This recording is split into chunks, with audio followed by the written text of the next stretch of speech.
Lupit ng duelo ng dalawang Pinoy sa preseason mga bro, pagalingan humang time. Dating iniwasan lang sa NBA draft, ngayon ay nagpapakilala na sa NBA ng posterized pa ng big man. Utah Jazz versus Houston Rockets. Tapatan ng dalawang Phil-Am mga bro sa preseason. Jalen Green versus Jordan Clarkson. Well, first quarter agad na natambakan ng double digit ang home team matapos ang hot start ng Houston 15-2 run. Aggressive si Jalen Green, 5 points sa opening quarter, pero nanguna sa kanila itong sophomore na si Amen Thompson with 6 points with perfect 3 of 3 shooting ng posterize pa ng kalaban mga bro.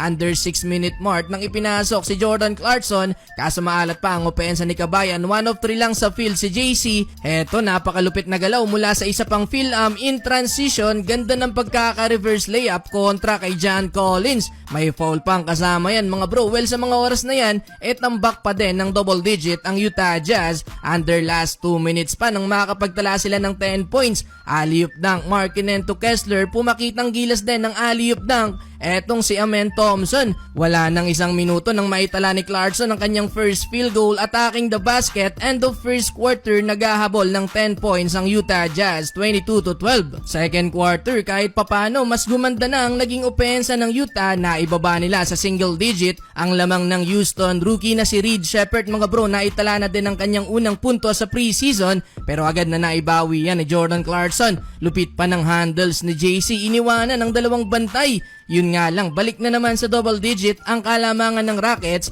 matapos ang takeover mode ni Cam Whitmore. Pinosterize pa mga bro ang big man at isa sa mga best shot blocker ng Utah na si Walker Kessler. Hindi lang isang beses na nangyari yan mga bro, eto pa isang gandang cut sa ilalim, sumabay pa ulit si Walker Kessler.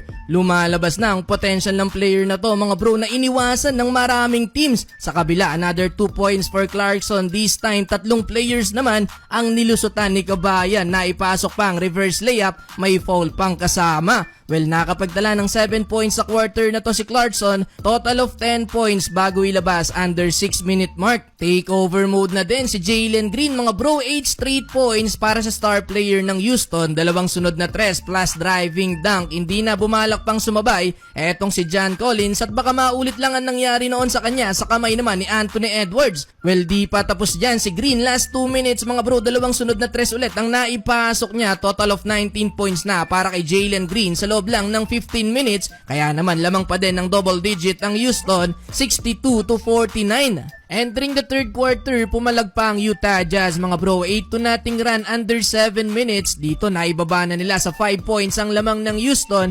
Ipinasok pa mga bro si Jordan Clarkson, ganda pa ng pagkaka-assist kay John Collins and 1 layup. Eto, under 3 minutes mga bro, lamang na ang Utah Jazz sa dunk na to ni Lauri Markkanen mula sa napakagandang assist ni John Collins. Hawak na ng Utah Jazz ang momentum, driving layup ni Clarkson, hindi na nakahabol pa si Steven Adams. Wala nang isang minuto mga bro, nakapagtalapan ng blanca si Jordan Clarkson, huli ang tira ni Nate Williams. Kaya naman natapos ang third quarter, lamang na ang Utah Jazz. Pero fourth and final quarter, dahil preseason lang naman to mga bro, inilabas na din ang mga key players ng Utah Jazz. Nakapagtala ng 14 points si Jordan Clarkson habang si Jalen Green 21 points.